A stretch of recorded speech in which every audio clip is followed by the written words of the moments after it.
Okay, today I'm going to show you how to tune cars for drifting for points. Okay, now let's find a car that I can teach you how to drift with. So, let's just go buy a car.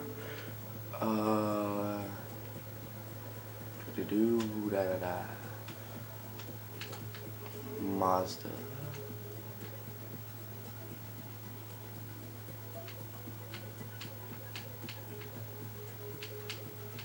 Nah.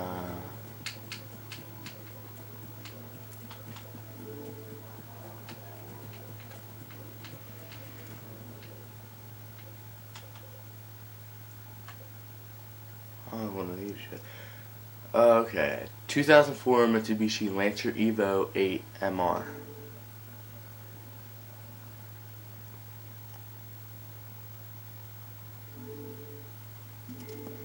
Okay, just bought it. Now let's see. Upgrade shop. Okay, so what we're gonna do with this car, like, I wouldn't use, let's start off with I wouldn't use Forza, like, Forza Aero. It affects your drifting, so let's use body kit. Go through this real quick.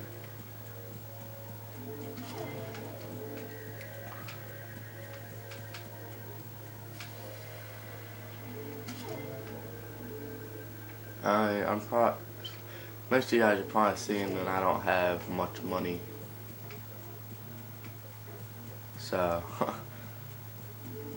I'm not really concerned about it. I do tune-ups and I earn lots of cash really quick. Okay, let's see. There's no conversions on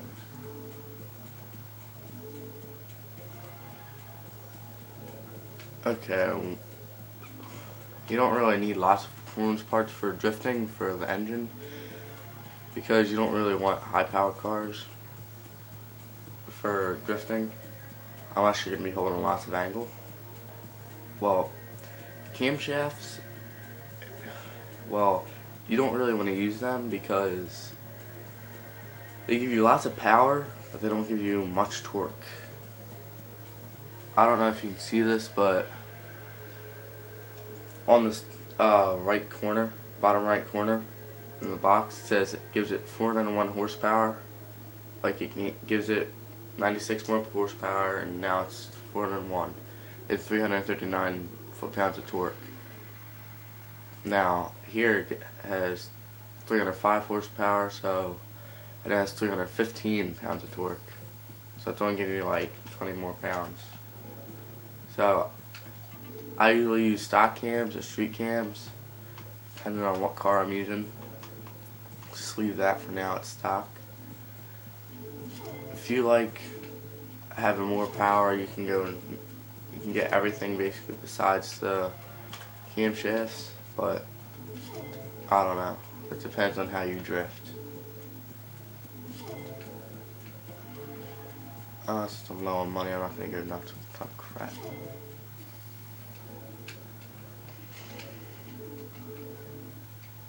You can get brakes, but it's like you don't really use your brakes besides the e-brake if you drift using the e-brake. But I'll pick them up anyway. Later on in the video, the tune for this, you don't need to tune the brakes. You want to get all the stuff for stability and all that, and you want to get all the stuff for transmission, the drivetrain. You want to get all the stuff for platform and handling and drivetrain, tire compound. If you don't have a lot of horsepower like this car does, it only has 470. Well, you can have the choice of using like a lower class tire, but I'm just gonna use race tire compound. Get the whole tire width, as much tire width as you can. Yeah, I just blew 100 grand on this car. Oh god. Okay. So now the parts are done. Let's see. 5 minutes into the video, okay. Tune setup. I like my tires about 30 psi when I drift, so the front doesn't need to be that much lower than 30, since the rear are mostly heating up. So since the rears are heating up a lot quicker, I'm gonna make them lower than the front. Gearing, I like to drift in high second gear for wide turns and high first gear for smaller turns. So I'll adjust that later since that takes hours. Alignment. I prefer as much negative camber as you can get for the front. You only need you don't need any more than 0.3 degrees of camber in the rear, because more than that you'll just be spinning out pointlessly. I'll just use 3. Oh, I'm not cambered. For battle drifting or gymkhana, you have to use negative camber. It's a rule, or you'll get kicked. Positive camber, it's more like easy. It allows you to get into the drift easier. It allows your tires to slide out more. So just keep that in mind. So you can see people running with like 2.3, 2.4, stuff like that, but I'm gonna keep mine at like 4.2. The rear, I'm not really sure about. You would have to hone that in. Like more, like the more you have outwards, the easier it is to get into the drift. It's like a cheat code. Front caster. Just max that out. I don't know why it's like that, but it's better when it's like that.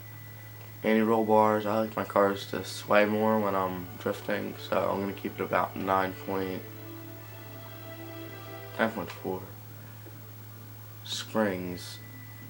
You want to have it so your fronts are a lot stiffer than your rear, and ride height is all the way down. You want the front stiffer. Well, I don't know why that is, but just like that. You want the same aspect with your damping. Front stiffer than your rear. I found that you can adjust this to where you're getting more grip or less grip. If you stiffen it up, you get more grip. If you soften it, you get less grip. Arrow, you don't need to worry about that unless you're using Forza arrow, but I told you not to use that. So, brakes. If you're using it depends if you're using a wheel. If you're using a wheel, you might want to bump it up higher to maybe 110, 115. But if you're not, just keep it there. Keep it at 100%. Braking force. If you want to move it to the front, you can, just by a little bit though, no more than 60%. This differential, you want to keep this at like a 25% gap. If you keep it at a gap like that, it'll let your tires spin more freely. If it's too big of a gap, they spin too much and you can't slide enough. If it's too little, you can't. My mind just stopped. What was I talking about?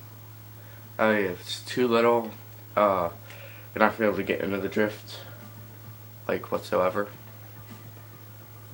The torque, you want more towards the rear to let you slide more. If you put it to 100%, it'll be like driving a rear-wheel drive car, which is a lot harder than all-wheel drive. So I'd say keep it about 75%. You can adjust that if you want, depending on how you drift. Benchmark it, see what this car. That's not bad at all. 0 to 60 is 3 seconds. 0 to 108 seconds. Top speed is 166.9.